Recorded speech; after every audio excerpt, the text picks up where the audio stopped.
Welcome to ZOZO Sleepy Stories. We're thrilled to have you here for another cozy tale to spark your imagination. If you enjoy our stories, don't forget to hit that like button, subscribe to our channel, and share this video with your friends and family. Your support helps us keep the bedtime magic alive. Now, grab your blanket, get comfy, and let's dive into tonight's story.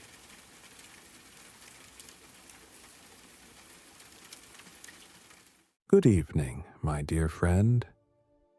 The world outside is beginning to quiet down.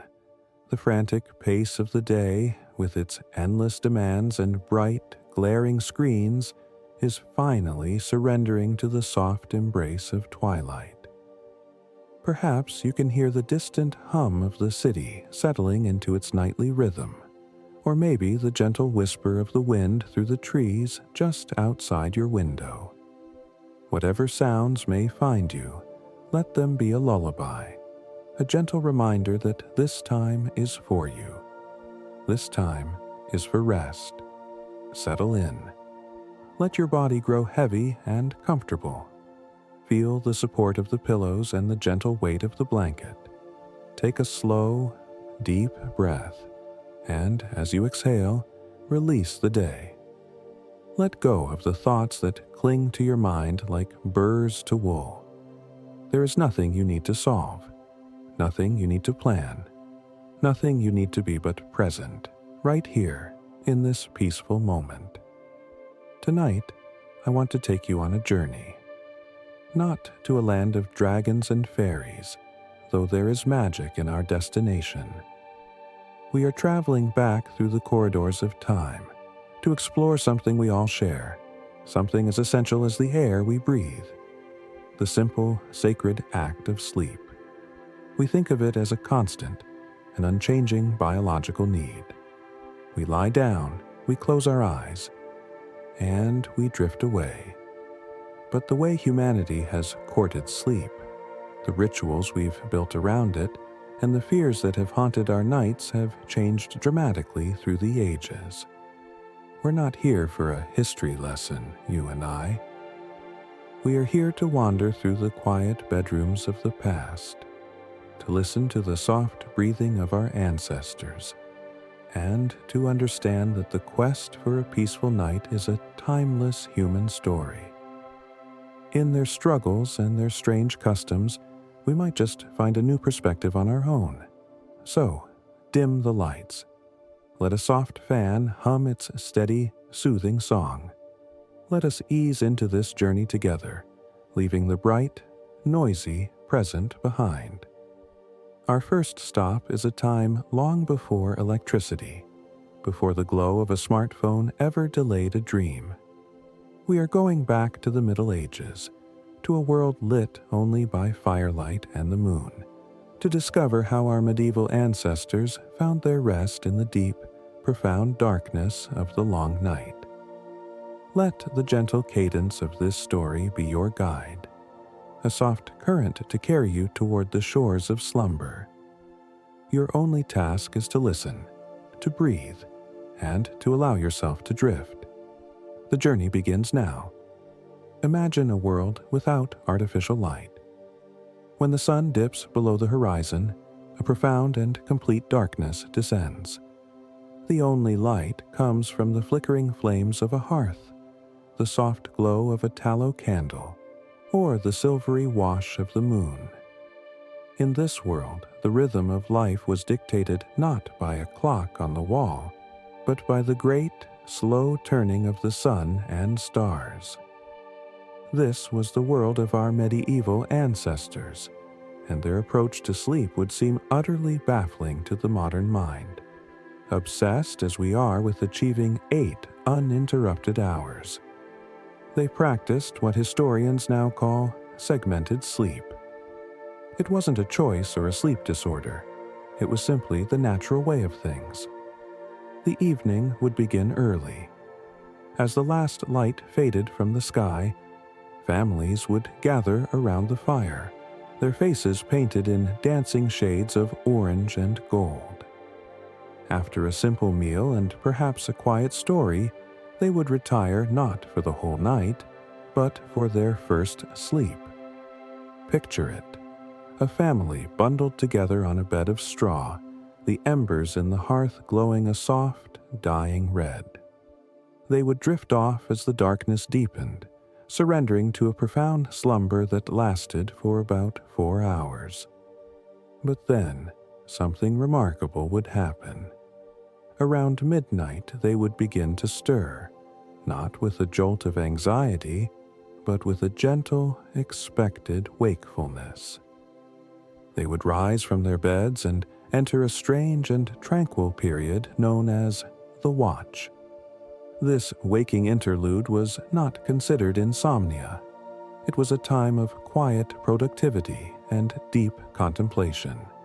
The house would be still, the world outside blanketed in a silence we can hardly imagine today. In this peaceful, liminal hour, people would engage in all sorts of activities.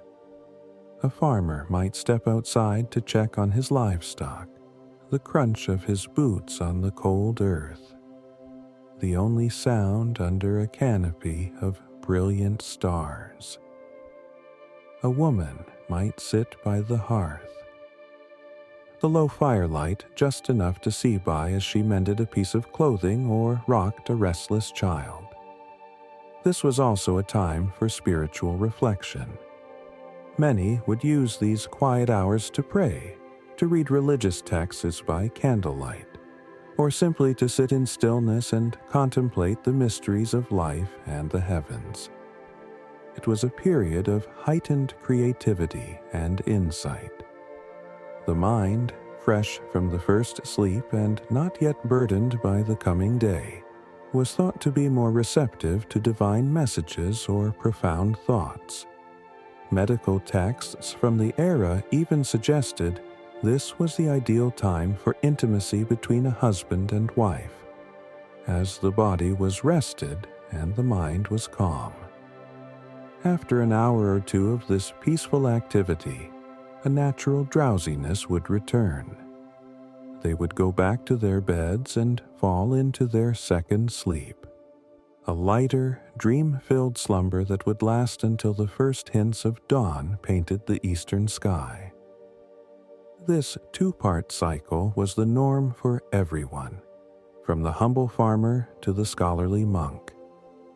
It was a rhythm that followed the natural ebb and flow of our circadian cycles, unburdened by the artificial daylight of electric bulbs.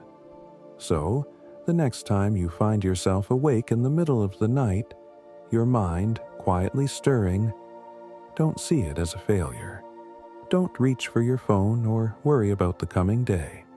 Instead, imagine you are one of your ancestors. Whisper to yourself, "Ah, yes, the watch has begun." Perhaps you can use this quiet moment not for worry, but for peace, for a few deep breaths, for a silent moment of gratitude.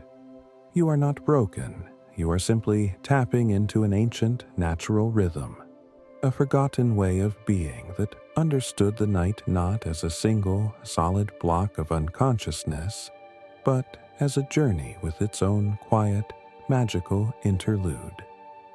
And now, perhaps, you can feel that gentle drowsiness returning, inviting you back to the soft comfort of your second sleep, to drift until the morning light. Let's stay here a while longer, in the quiet of the medieval night. Let us think about the very place where our ancestors sought their rest. Today, we are connoisseurs of comfort. We speak of thread counts, of memory foam and cooling gels. Our beds are sanctuaries, engineered for perfect cloud-like slumber. But for the vast majority of people in medieval Europe, a bed was a much simpler, humbler affair. It was, quite often, just a pile of something that used to be alive. For the common peasant, the bed was a pallet, a simple sack made of rough, homespun fabric. stuffed with straw or hay. If a family was too poor to afford even the sack, their bed was simply a heap of loose straw on the earthen floor of their one-room cottage. Imagine sinking into that, the rustle of the dry stalks, the earthy scent of the field it came from, a scent that might mingle with the smells of wood smoke and damp earth. This straw pallet was not a luxury, but it was a profound comfort. It was insulation against the biting cold that seeped up from the ground. It was soft, a cushion against the hard floor. It was a designated space for rest, a small island of reprieve in a life of hard labor. Of course, it was also a tiny, bustling ecosystem. The straw was a perfect home for insects, for lice, and for the occasional field mouse who might decide to make a warm nest for the night. You learned to sleep with a cautious stillness. An itch was to be ignored. A slight rustle was just part of the nightly soundtrack. It was a far cry from our sanitized, allergen-free mattresses, but it was a nest, and it was theirs. If a family had a little more wealth, they might elevate this straw pallet onto a simple wooden frame. This didn't dramatically change the comfort, but it lifted them off the cold floor and made it slightly less likely that a beetle would wander into your ear as you slept. It was a small step up, a small measure of dignity.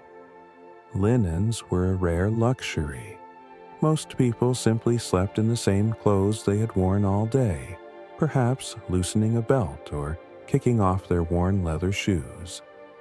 The concept of pajamas, of special clothes just for sleeping, was centuries away. And personal space? That was another concept that had not yet been born. Entire families would share the same sleeping space, often the same large straw pile. Parents, children, and perhaps an elderly grandparent would all curl up together. The warmth of their bodies was a living furnace against the cold night. If you got too warm, you could simply roll away. If you were cold, you could snuggle closer to a sibling. It was a communal, huddled existence, one that fostered a deep sense of togetherness born from necessity.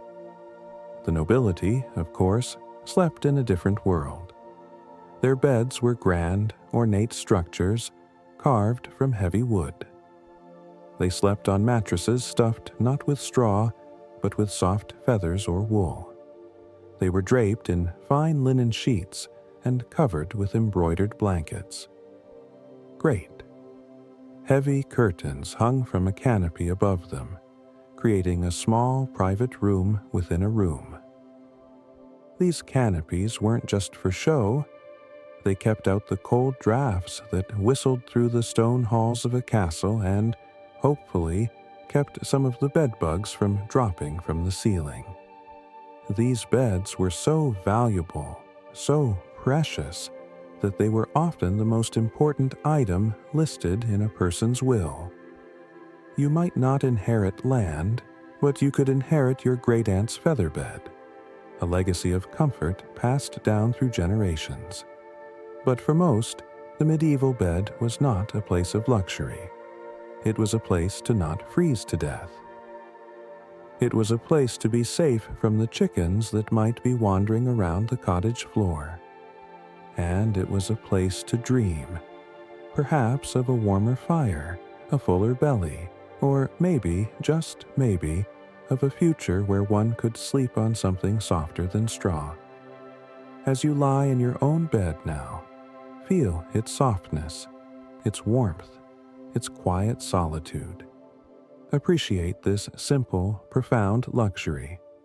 Allow its comfort to seep into your bones, and let the rustling ghosts of those ancient straw pallets whisper you into a deep and grateful sleep. As the night deepens in our medieval world, the air grows colder. Imagine the chill that would settle into a small cottage with a thatched roof and walls made of wattle and daub. The fire in the hearth, banked for the night, offered only a faint, radiant warmth. There was no central heating, no insulated walls to hold the cold at bay. The single greatest source of heat in the room was often the bodies huddled together. And so, people devised simple, ingenious ways to stay warm. We hear the word nightcap today and think of a small, comforting drink before bed, perhaps a splash of whiskey or a warm glass of milk. But in the Middle Ages, a nightcap was exactly what it sounds like, a cap you wore at night. It was a tangible, practical piece of clothing, a soft hat designed to keep the precious heat from escaping through your head while you slept. These weren't just simple beanies. The iconic medieval nightcap was often long and pointed, a bit like something a storybook gnome might wear. They were usually made from wool or linen, whatever scraps of warm fabric a family could spare. For men, it was a simple, practical accessory. For women, the nightcap often doubled as a coif or a head wrap, which served the dual purpose of keeping them warm and maintaining modesty. In many regions, married women were expected to keep their hair covered at all times, even in the privacy of their own bed. A simple linen cap fulfilled this social duty while also keeping the chill off their ears. But beyond warmth and modesty, the nightcap could even be a subtle symbol of status. A wealthier family might have nightcaps made of finer linen, perhaps dyed with a precious color, or adorned with simple embroidery. It was a small way to signal your standing, even as you slept. Think of it, a whole world sleeping in their little pointed hats, a silent army of dreamers warding off the cold. This need for warmth also explains another common medieval sleeping practice, sharing your bed with animals. Today, letting a dog or cat sleep in the bed is a personal choice, a matter of affection. In the Middle Ages, especially for the peasantry, it was a survival strategy.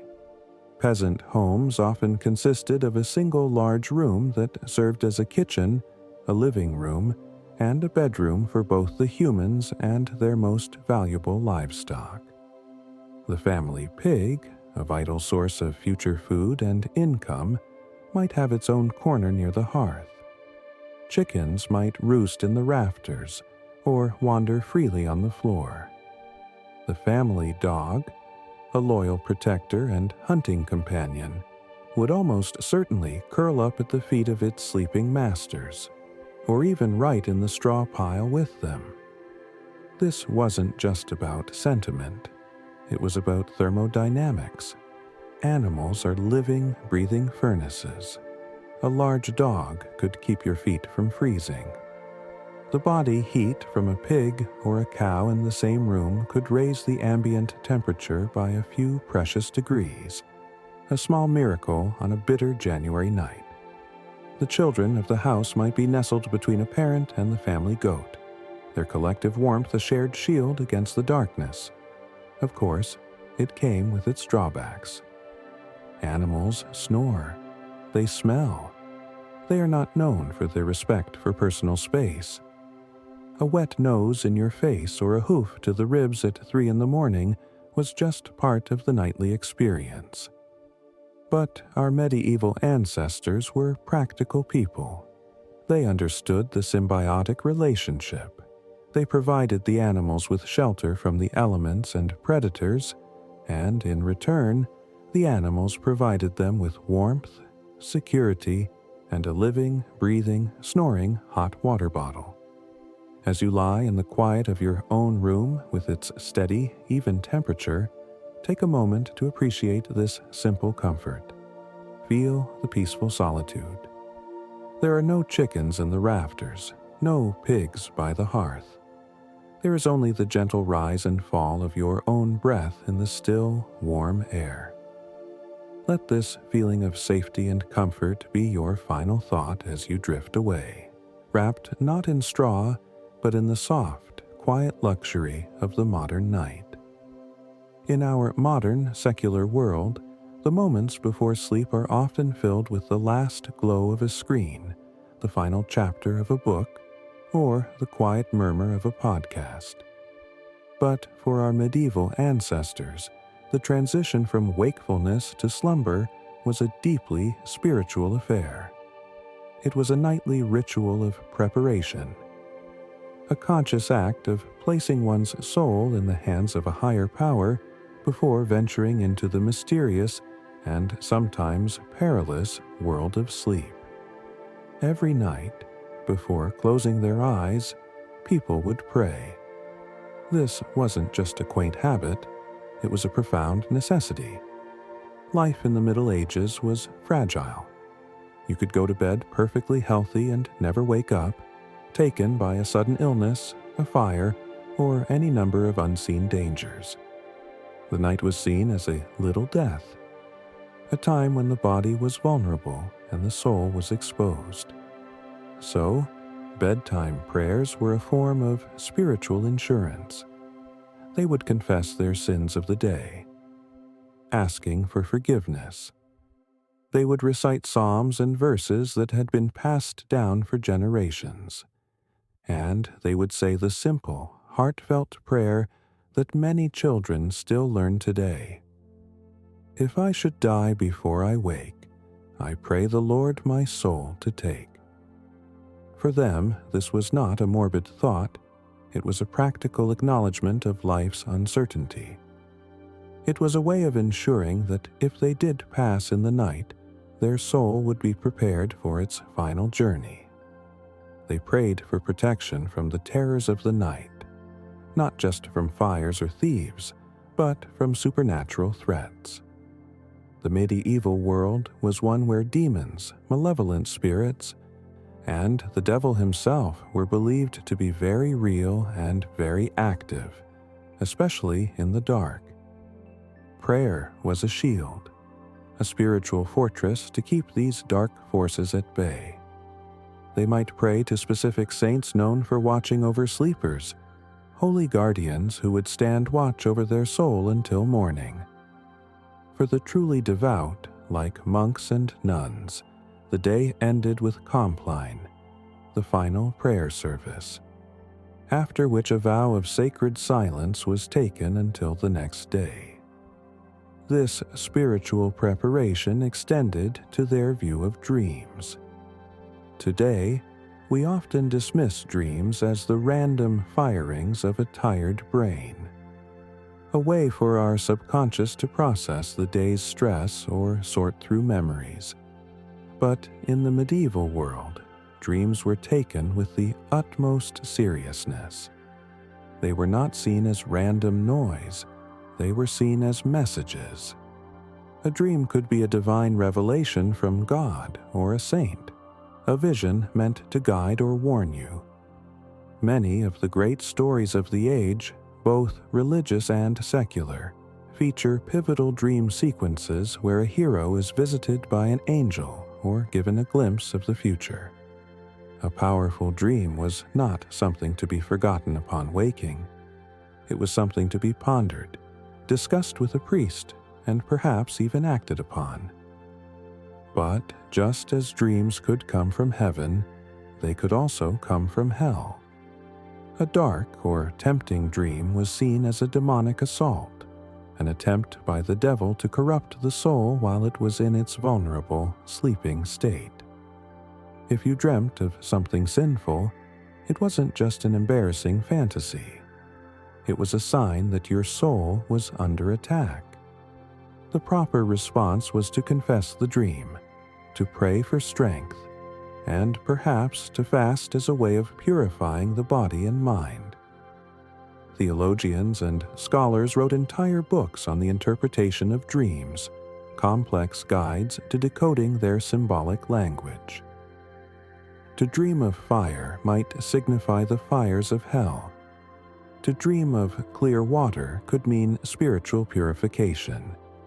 To dream of a serpent was almost certainly a sign of the devil's presence. People lived in a world where the landscape of their sleep was as real and consequential as the physical world they inhabited during the day. So, as you lie here now, on the edge of your own dream world, let go of the need to analyze or understand.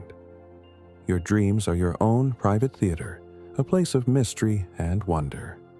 You don't need to fear them. You don't need to decode them. Simply allow them to come. See them as stories your own mind is telling itself. Let go of the spiritual anxieties of the past and embrace the simple peace of the present. Allow the quiet of your room to be your prayer, and the gentle rhythm of your breathing to be your hymn. Surrender to the mystery, and let your own dreams, whatever they may be, carry you through the night. Now, my friend, our journey through the night takes a turn. We have been lingering in the quiet, predictable world of medieval slumber, a world of straw beds and simple prayers. But now we must travel forward in time, across the great dark ocean, to a place where sleep became not a sanctuary, but a source of terror. We are going to a small, God-fearing village in colonial America, a place where a waking nightmare took hold and refused to let go. We are going to Salem, Massachusetts, in the bitter winter of 1692. Let this part of our story be a reminder of how precious a peaceful night's rest truly is, and how easily it can be stolen away by fear. As we explore this dark chapter, let the story itself remain at a distance, a soft murmur in the background. You are safe in your bed. The fears of Salem cannot touch you. Let the story be a gentle current, not a turbulent wave. Imagine the village of Salem in that cold, unforgiving winter. The snow lies in thick, heavy blankets over the fields and roofs. The trees are bare, their branches like skeletal fingers scratching at a gray, unforgiving sky. Inside the small, timber-framed houses, life is hard. The people are Puritans, a devout and rigid community who believed they were engaged in a constant battle between God and Satan. They saw the dark, sprawling wilderness around them not as a place of beauty, but as the devil's territory, and they lived in a state of constant, simmering anxiety. The village was already rife with tension. There were disputes between neighbors over land and inheritance. There was resentment and suspicion between different factions within the church, and there was a deep, pervasive fear of the unknown, of crop failures, of disease, of attacks from native tribes. The long, dark winter nights only amplified these anxieties. Families would huddle around their hearths, the flickering firelight casting long, dancing shadows on the walls. In the deep silence of the New England night, every creak of the floorboards, every howl of the wind could sound like something sinister. It was in this pressure cooker of fear and suspicion that the nightmare began. It started in the home of the village minister, Reverend Samuel Parris. His 9-year-old daughter, Betty, and his 11-year-old niece, Abigail Williams, began to behave in a most peculiar and frightening way. They would scream and thrash without cause. They would contort their bodies into unnatural positions. They spoke in gibberish and complained of being pinched and bitten by invisible forces. The village doctor was called, a man named William Griggs. He examined the girls but could find no physical cause for their ailments. In a world that had no language for stress, trauma, or adolescent anxiety, he fell back on the only explanation that made sense to their Puritan minds. He delivered a diagnosis that would be like throwing a lit match into a room full of dry kindling. The cause, he declared, was witchcraft. That single word unlocked all the community's latent fears. The devil was not just in the wilderness. He had breached their defenses. He had crept into the very heart of the village, into the home of their own minister. If the minister's family was not safe, then who was? Panic began to spread, carried on whispers from one house to the next.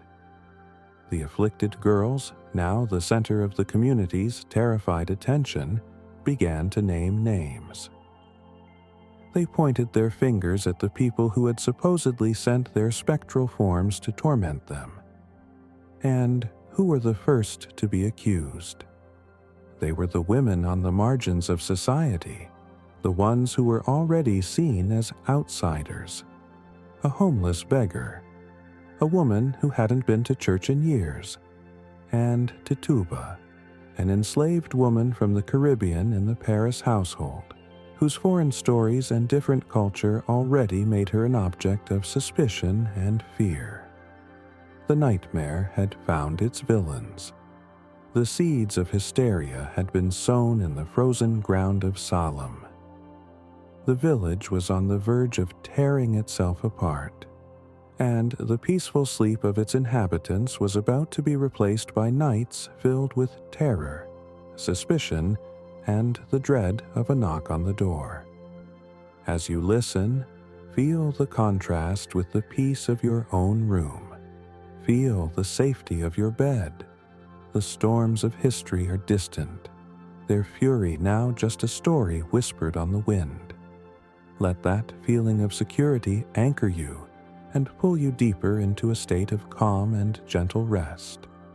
The dark seed of suspicion planted in Salem's frozen soil began to sprout with terrifying speed. Once the idea of witchcraft took root, it grew like a thorny, strangling vine, wrapping itself around the heart of the community. The afflicted girls, who had once been just children, were now transformed into tragic prophets, their strange fits and cries seen as irrefutable proof of the devil's work. Their numbers grew.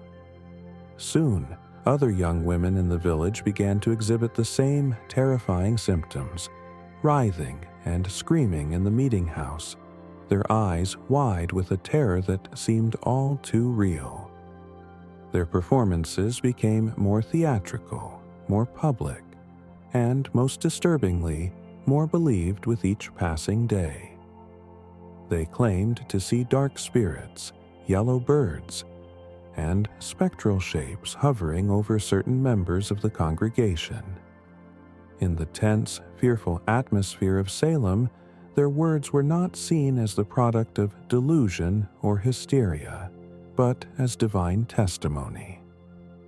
The legal proceedings that followed were not a search for truth, but a ritual to confirm the community's deepest fears. A special court was established, the Court of Oyer and Terminer, which means to hear and determine. But its rules were warped from the start by panic and superstition. The most damning feature of these trials was the acceptance of spectral evidence. Imagine this, my friend.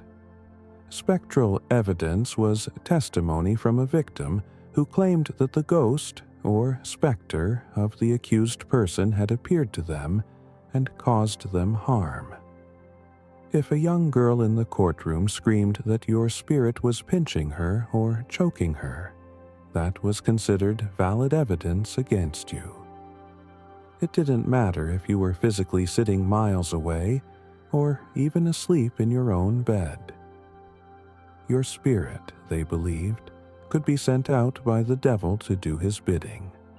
How could you possibly defend yourself against such a charge? You couldn't cross-examine a ghost. You couldn't produce an alibi for your own specter.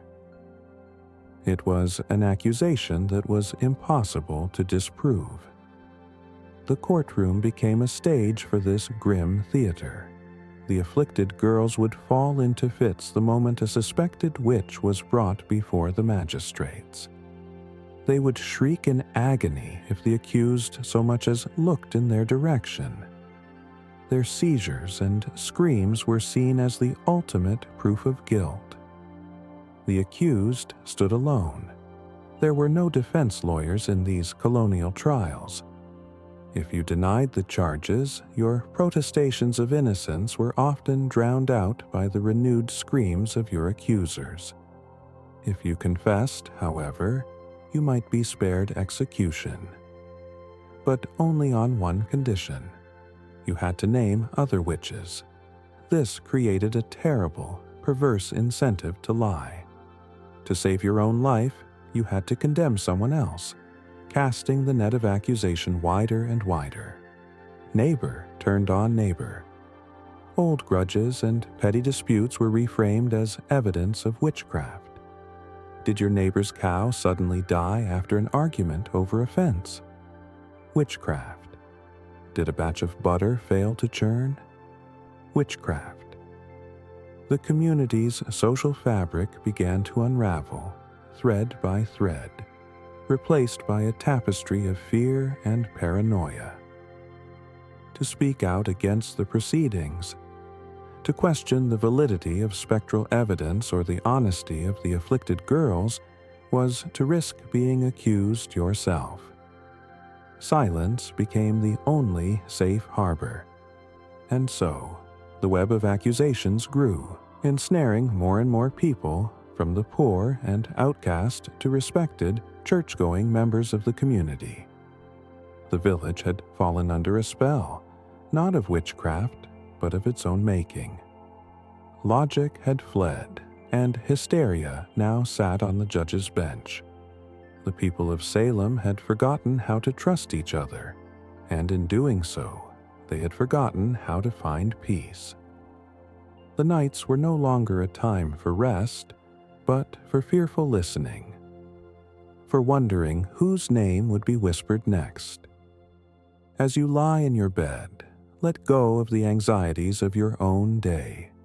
They are but phantoms compared to the real specters that haunted this village.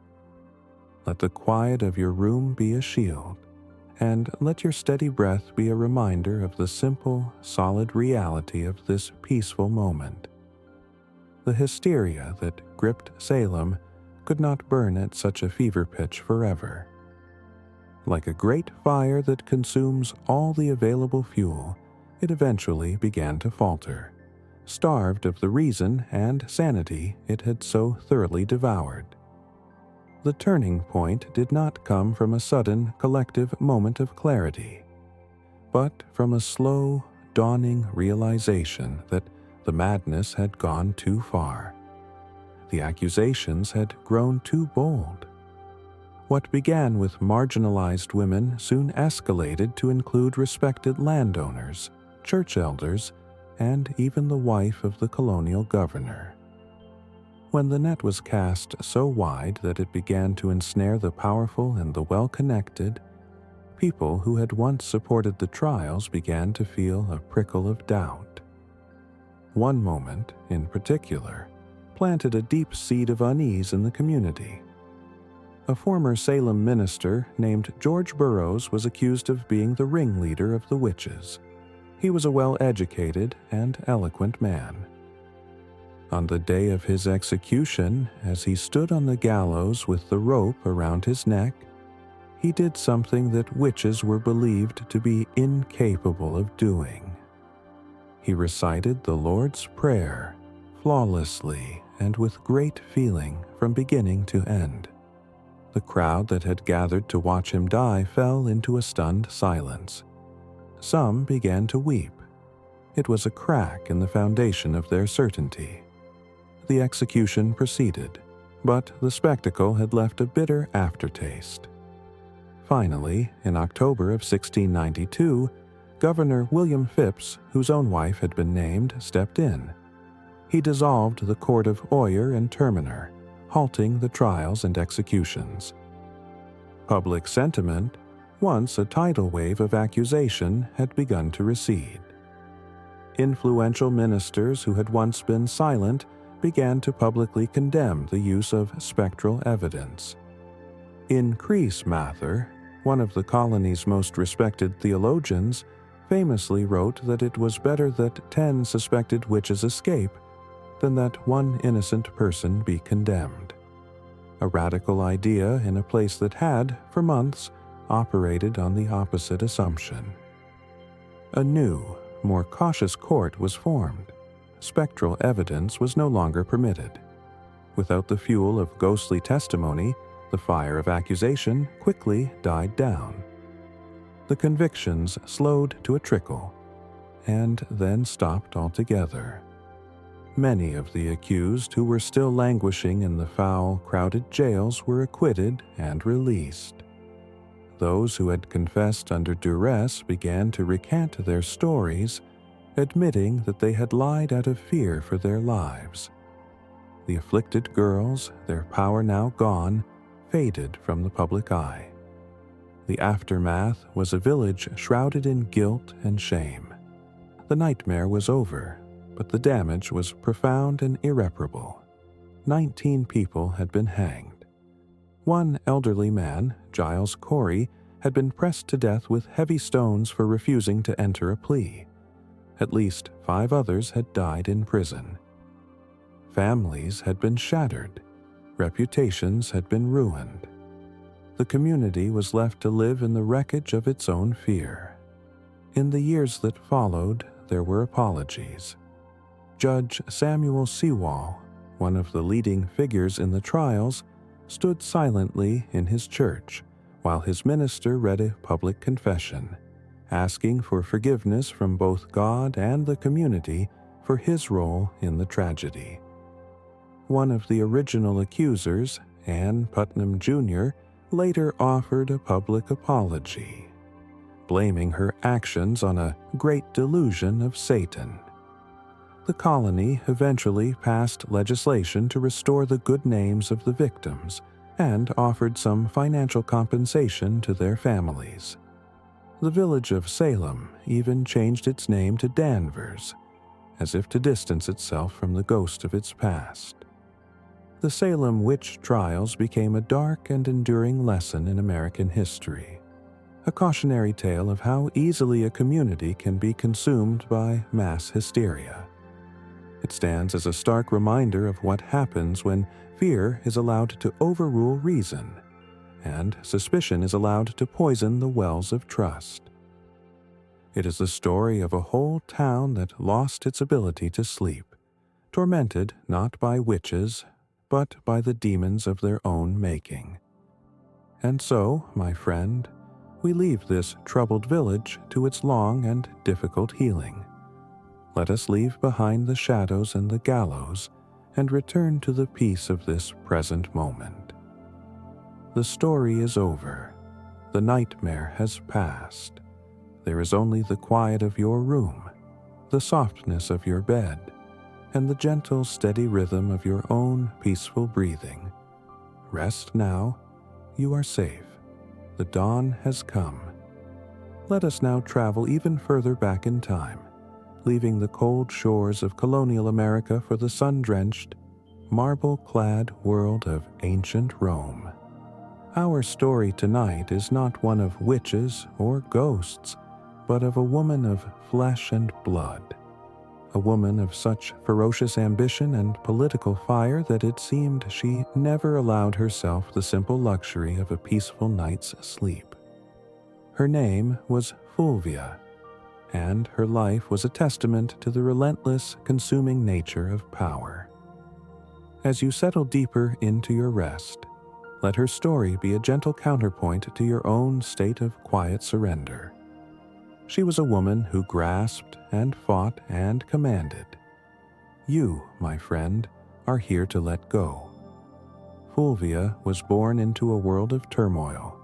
The Roman Republic, that great and storied institution, was in its death throes.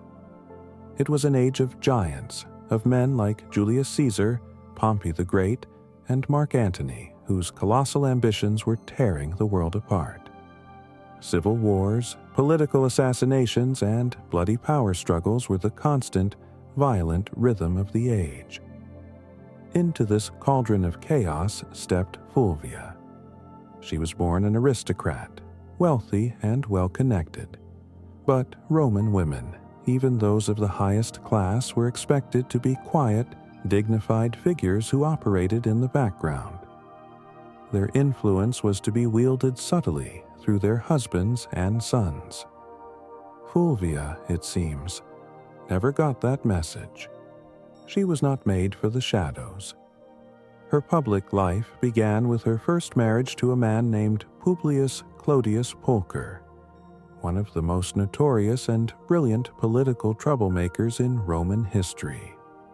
He was a populist champion, a master of street theater who commanded the loyalty of the Roman mobs. Fulvia was not merely his wife, she was his political partner. She was a visible presence at his rallies, a sharp strategist behind the scenes, and together they formed a new kind of Roman power couple. Bold, audacious, and utterly unafraid of breaking the rules. Their partnership came to a violent end when Clodius was murdered in a street brawl by the thugs of a political rival.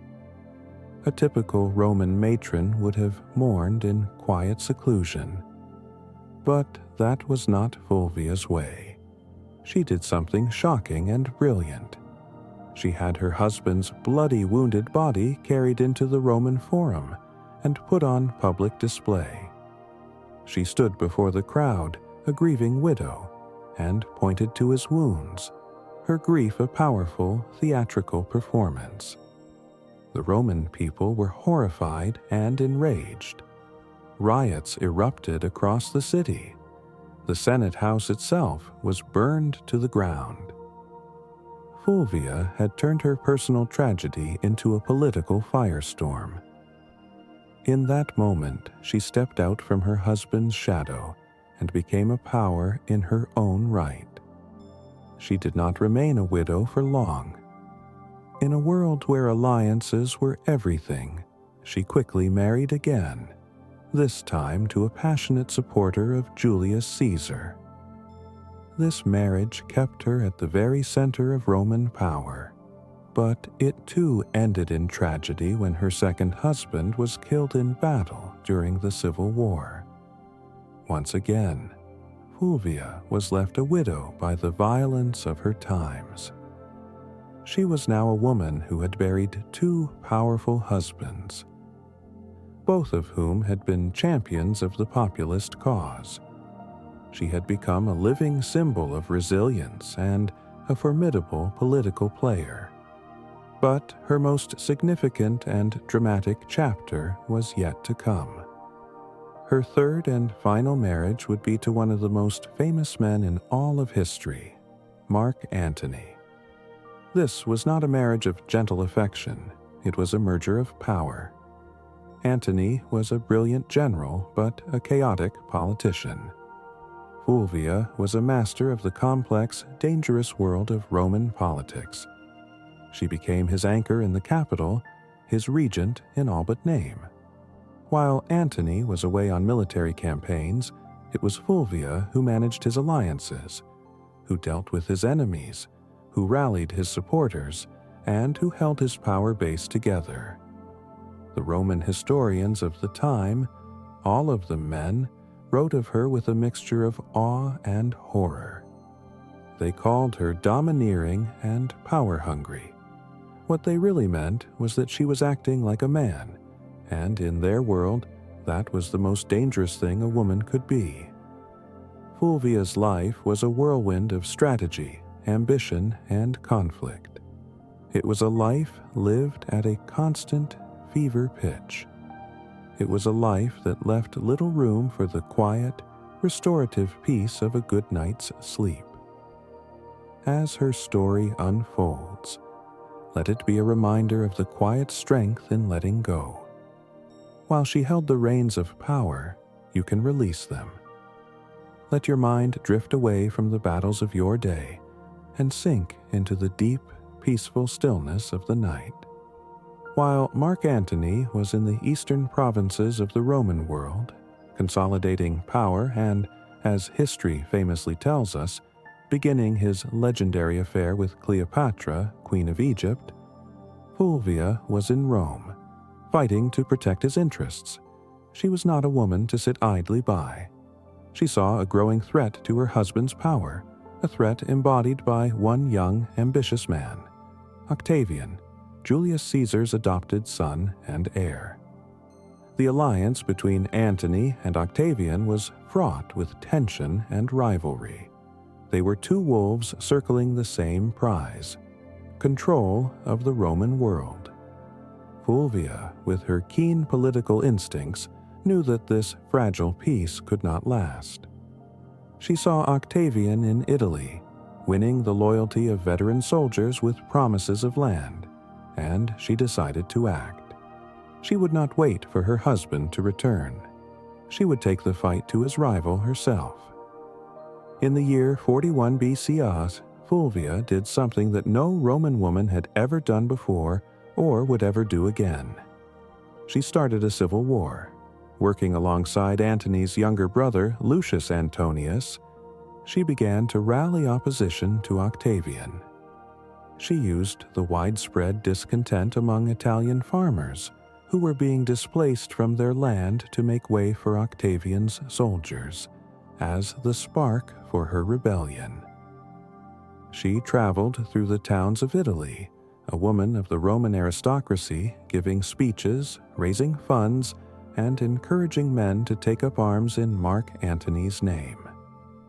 Ancient sources claim she would appear before the legions, a sword strapped to her side, every bit the commander. This was Fulvia's war.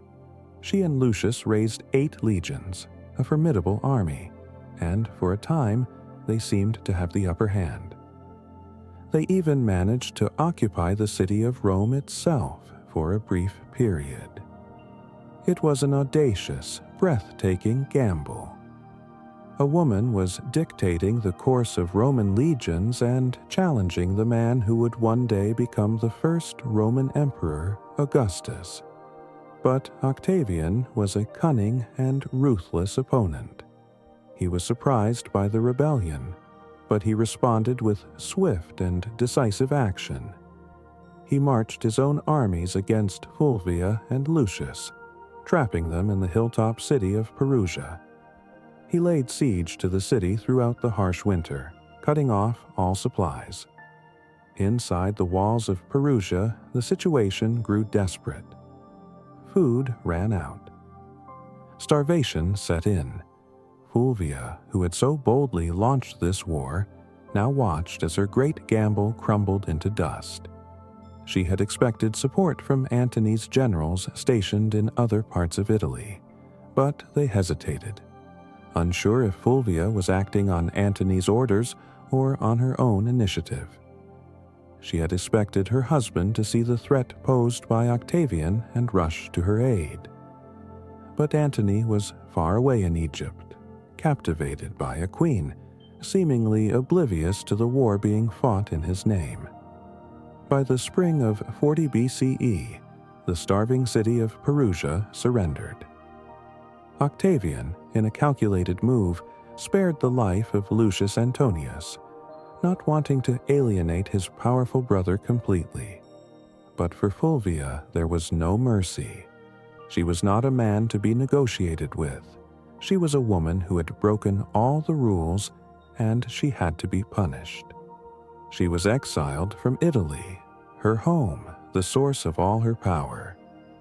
The woman who had commanded mobs, advised consuls, and raised armies was now a defeated and lonely figure. She was sent across the sea to Greece, her political career in ruins, her great ambitions reduced to ashes. She had fought with the ferocity of a lioness to protect her mate's territory, only to find herself abandoned and alone.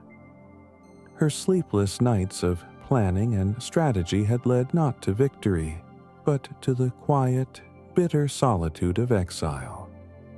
As you lie here, feeling the day's struggles begin to fade, Think of the immense energy it takes to fight such battles. Think of the peace that comes from laying down your arms. You are not in a city under siege. You are in a sanctuary of your own making. There is no enemy at the gates. There is only the gentle call to rest. Allow yourself to surrender, not in defeat, but in wisdom. Surrender to the peace of the night. Fulvia arrived in Greece a broken woman. She had sailed from Italy, leaving behind the world she had fought so hard to control. The shores of Greece, beautiful as they were, must have seemed like a prison to her. She landed in the city of Sicyon, a place that was now to be her lonely exile. She had waged a war in her husband's name, believing she was acting as his loyal and vigilant protector. She had risked everything for their shared power, and her reward was silence and betrayal. It was in Sicyon that she finally met with Mark Antony, who had at last sailed from Egypt. Their reunion, after so much turmoil and distance, was not a happy one. The ancient historians tell us that it was a bitter and acrimonious meeting. Antony, they say, was furious with her. He blamed her for starting the Perusian War, for overstepping her bounds, for creating a political disaster that he now had to clean up. We will never know the full truth of that conversation. Was Antony genuinely angry, or was he simply using Fulvia as a convenient scapegoat? Her failed rebellion gave him the perfect excuse to reconcile with his rival, Octavian. He could blame the entire conflict on his headstrong wife, now conveniently out of the picture. He could present himself as a man of peace, eager to repair the damage she had done. For Fulvia, the betrayal must have been absolute. She had seen him as her partner, and he now treated her as a liability.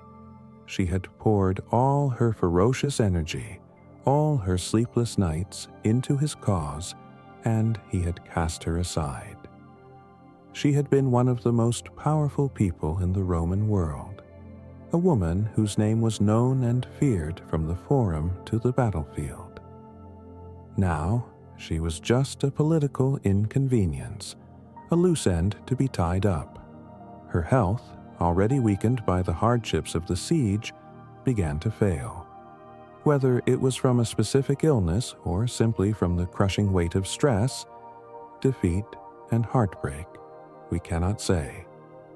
But in that small Greek city, far from the halls of power she knew so well, Fulvia, the great political warrior, began to fade. She died in Sicyon in 40 BCI. She was only around 43 years old. Her death was almost shockingly quiet and anticlimactic for a woman who had lived her life with such thunderous force. Her death proved to be incredibly convenient for Mark Antony. Shortly after she was gone, he met with Octavian and cemented a new peace treaty. And to seal the deal, Antony agreed to marry Octavian's sister, the gentle and virtuous Octavia. The contrast could not have been more stark. He replaced the fiery political warrior who had waged a war for him with a symbol of domestic peace and political reconciliation. Fulvia was forgotten, her memory sacrificed on the altar of political expediency. And so, the story of Fulvia comes to its quiet, tragic end. She was a woman born in the wrong time, a political genius in an age that had no place for a woman of her talents. She was a shooting star that burned with incredible brightness across the twilight of the Roman Republic, only to be extinguished too soon. Her life was a study in ambition, power, and the terrible cost of a life without rest. She never learned to let go, and in the end, the world she tried to control broke her. Let her story be a final, gentle lesson for us tonight. A lesson about the profound, healing power of peace, Unlike Fulvia, you do not have to fight. You do not have to strive. You do not have to command. Here, in the quiet of your bed, your only task is to be still, to be at peace. Let the memory of her turbulent life make the tranquility of your own night feel all the more precious. Let go of the battles of the day. The war is over.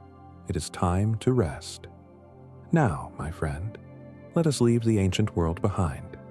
Let us journey forward through the centuries, past the fall of Rome, past the long medieval night, past the birth of nations and the dawn of industry.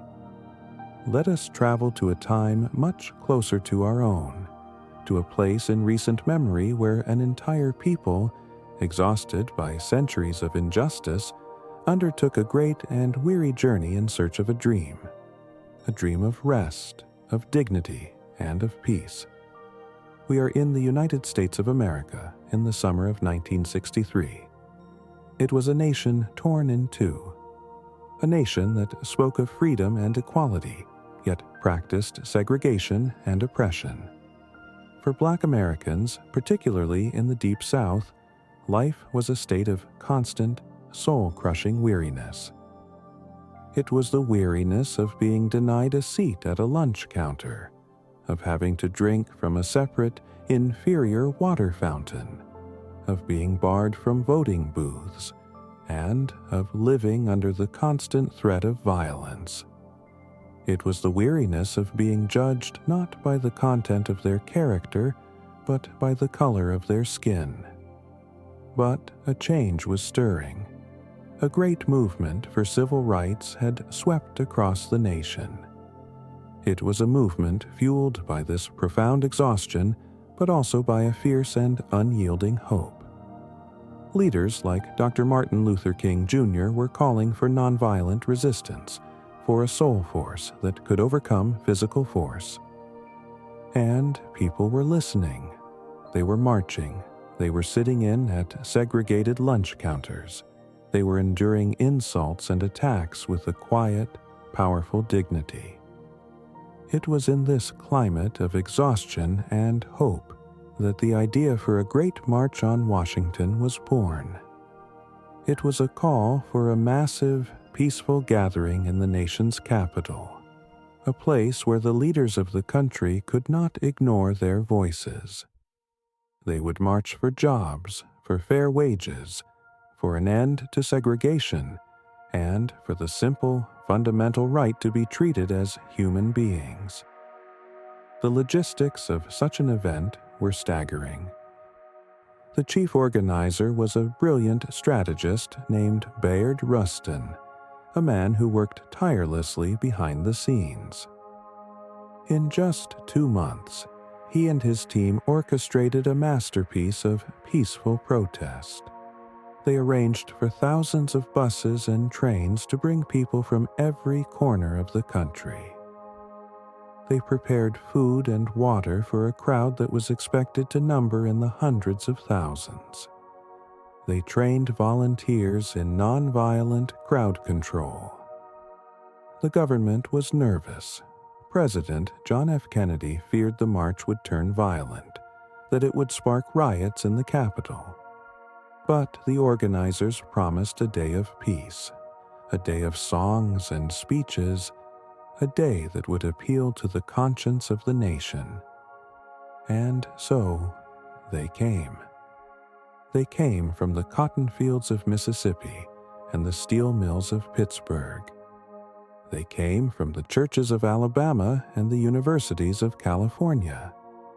They were black and white, young and old, students and teachers, farmers and factory workers. Many traveled for days, sitting on crowded buses, sleeping in their church clothes, carrying sack lunches and signs made with cardboard and crayon. They were tired. They were tired of waiting, tired of injustice, tired of being told that their time had not yet come. But as they traveled toward Washington, a sense of quiet, powerful energy began to build. They were not just individuals anymore. They were part of a great, flowing river of humanity, a river of hope, all moving toward the same destination. They were marching toward a dream of a day when they could finally rest from their long struggle, a day when their children could live in a nation where the promises of freedom were true for everyone. As you lie in your bed, feeling your own body grow heavy with the welcome weariness of the day, think of their journey. Think of the quiet determination that carried them forward. Let their story be a reminder that the quest for rest, for a place of peace and safety, is a deep and universal human longing. Let the gentle rhythm of their marching feet become the rhythm of your own slow, steady breathing, carrying you ever closer to the land of your own dreams. On August 28, 1963, the city of Washington, D.C. awoke to a sweltering, humid summer day. But the oppressive heat was no match for the palpable energy that was gathering on the National Mall. From the early hours of the morning, the river of humanity that had been flowing from across the country began to converge between the Washington Monument and the Lincoln Memorial. The crowd grew and grew, a vast and peaceful sea of people. The final count was over 250,000 souls. The government's fears of violence proved to be utterly unfounded. The atmosphere was not one of anger, but of joyful, solemn purpose. It felt like a great national family reunion. Strangers shared their water and their food. People held hands and sang freedom songs, their voices rising up in the humid air. Gospel choirs sang from the steps of the Lincoln Memorial, their powerful music washing over the crowd. It was a beautiful tapestry of American life. There were elderly black sharecroppers in their Sunday best, seeing the nation's capital for the first time. There were young, idealistic white college students carrying signs that read, "We march for integrated schools now." There were union workers, religious leaders of all faiths, and even Hollywood celebrities like Marlon Brando and Paul Newman, all standing together, shoulder to shoulder. The official program began, a long series of speeches from the leaders of the major civil rights organizations. They spoke of economic justice, of the need for a fair minimum wage, of an end to police brutality, and of the fierce urgency of passing a comprehensive civil rights bill.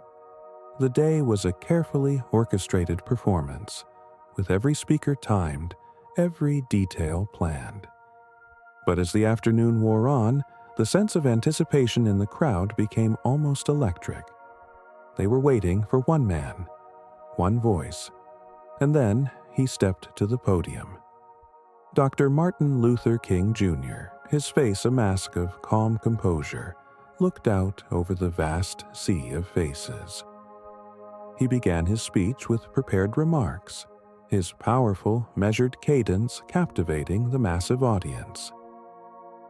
He spoke of the promise of the Emancipation Proclamation, a promise that 100 years later remained unfulfilled for Black Americans. He spoke of a nation that had given its colored citizens a bad check, a check that had come back marked insufficient funds. His voice was like music, rising and falling with the rhythm of a great sermon. But then something unplanned, something magical happened. The gospel singer Mahalia Jackson, who was standing nearby, called out to him, "Tell them about the dream, Martin. Tell them about the dream."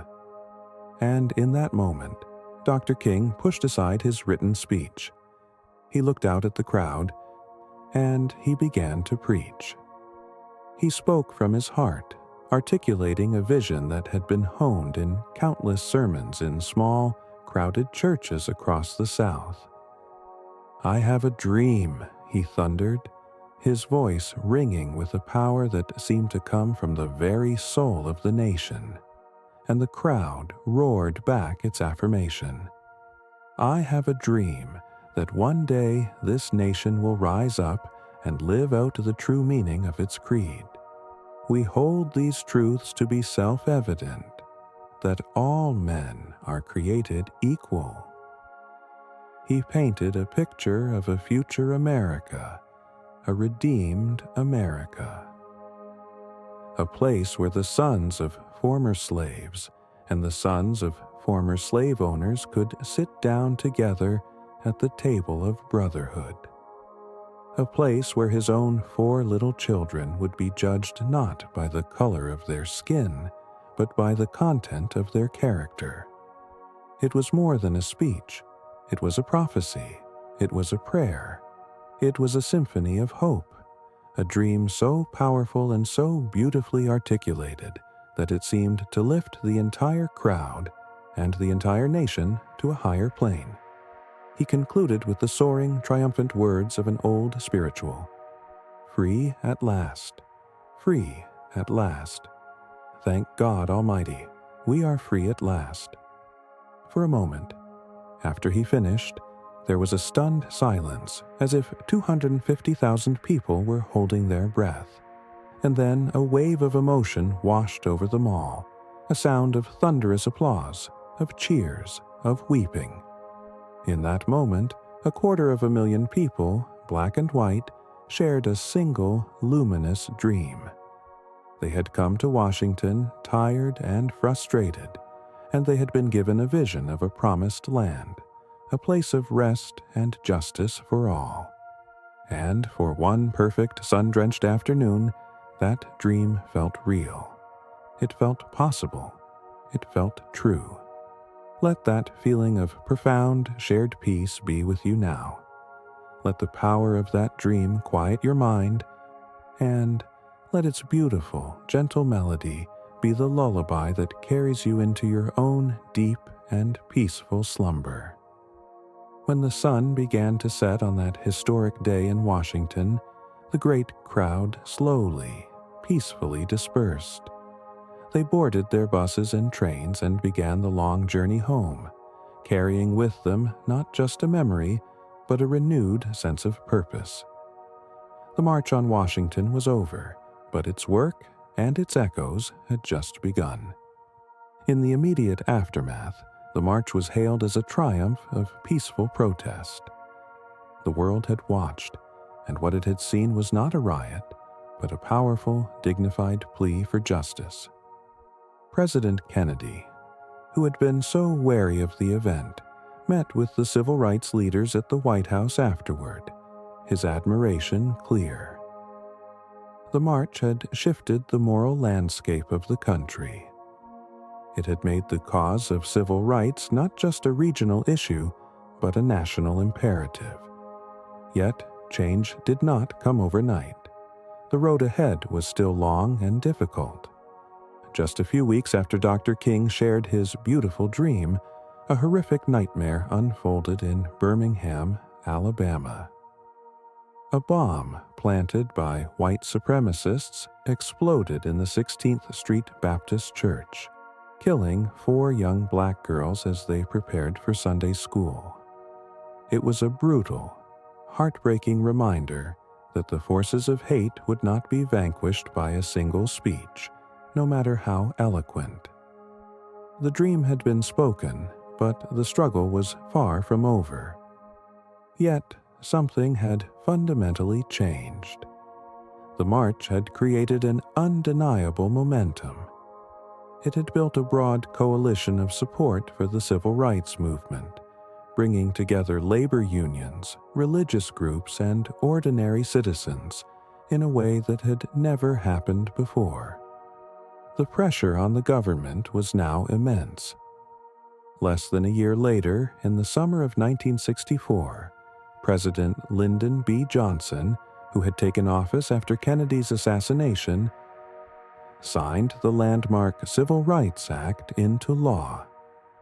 It was the most sweeping piece of civil rights legislation in American history, outlawing segregation in public places and banning employment discrimination on the basis of race, color, religion, sex, or national origin. The following year, the Voting Rights Act was passed, striking down the discriminatory practices that had for so long kept Black Americans from exercising their right to vote. These laws were not the result of the march alone. They were the culmination of years of struggle, of sacrifice, of countless acts of courage by unsung heroes. But the March on Washington was the turning point. It was the moment when the conscience of the nation was finally, irrevocably pricked. It was the moment when the moral force of the movement became too powerful to ignore. The legacy of that day continues to echo through the decades. The phrase, "I have a dream," has become part of the American creed, a touchstone for the nation's highest ideals. Dr. King's speech is studied by schoolchildren, and his voice has become a symbol of courage and hope around the world. The march itself became a blueprint for future movements for social change, a demonstration of the incredible power of peaceful, collective action. The story of the March on Washington is a story of profound weariness transformed into profound strength. It is a story of a people who, in their deepest exhaustion, found the energy to make one more great effort, to take one more long journey, to demand the rest and the justice they had so long been denied. It is a testament to the idea that even in the face of overwhelming odds, a shared dream can change the world. And now, my friend, the journey of this day is over. The stories have all been told. Let the echoes of their courage and their hope be a source of comfort to you. Let the memory of their peaceful, powerful gathering bring a sense of peace to your own heart. The struggle for a better world is long, but tonight your work is done. It is time for your own well-deserved rest. It is time to let your own dreams take flight. We have traveled far tonight, you and I. We have walked through the dark, cold nights of the Middle Ages, listening to the rustle of straw pallets and the soft murmur of bedtime prayers. We have stood as silent witnesses in a village consumed by a waking nightmare, feeling the chill of fear that stole all sense of peace. We have watched a woman of ferocious ambition fight for control of the Roman world, a woman who perhaps never knew the gentle surrender of a truly restful night. And we have stood in the summer heat on the National Mall, part of a great and weary people who marched together toward a shared dream of justice and rest. Each story, in its own way, is a story about the search for a safe harbor. The medieval peasant, huddling with his family and his livestock for warmth, was seeking a harbor from the cold. The people of Salem, in their terror, were desperately seeking a harbor from what they believed was the devil's storm. Fulvia, in her relentless pursuit of power, was seeking a harbor of security in a treacherous political sea. And the marchers in Washington were seeking a harbor of dignity and equality in a nation that had for too long denied them safe passage. And now, here you are, at the end of your own day, seeking your own quiet harbor. Your bed is not made of straw. Your night is not filled with the fear of witches or the clang of Roman swords. Your struggles are your own, and they are real. But for tonight, you can lay them down. This bed, this room, this moment, this is your harbor. Feel the stillness around you. It is a gift. For so much of human history, a truly quiet, truly private, truly safe place to sleep was the rarest of luxuries. Feel the steady temperature of the air, the absence of the biting cold or the sweltering heat that our ancestors endured. feel the profound security of knowing you are safe behind a locked door, protected from the dangers of the night. These are simple things, but they are not small things. They are the foundations of rest. The journey of sleep is a journey of letting go. It is a conscious, gentle act of surrender. You are surrendering the worries of the day, the plans for tomorrow, the endless chatter of the conscious mind. You are trusting that the night will hold you, that your body knows how to heal and restore itself, and that the dawn will come as it always does. Think of your breath as a gentle tide, rising and falling. With each inhalation, draw in peace and calm. With each exhalation, release tension, release worry, release everything that is holding you back from the deep rest you deserve. Let the stories we have shared tonight fade into the background, their purpose served. They were here to remind you that your search for rest is part of a great, timeless human story. They were here to make the peace of your own night feel all the more precious. The world will still be here tomorrow, with all its challenges and its demands. But tonight, it can wait. Tonight is for you. It is for the quiet mending of the mind, the gentle restoration of the body, and the peaceful wandering of the soul in dreams. You have been a wonderful traveling companion. Thank you for joining me on this journey through the quiet of the ages. And now, there is nowhere left to go. There is nothing left to do. Simply rest. Settle into your quiet harbor and let the gentle tide of sleep carry you away. Good night, my dear friend. Sleep well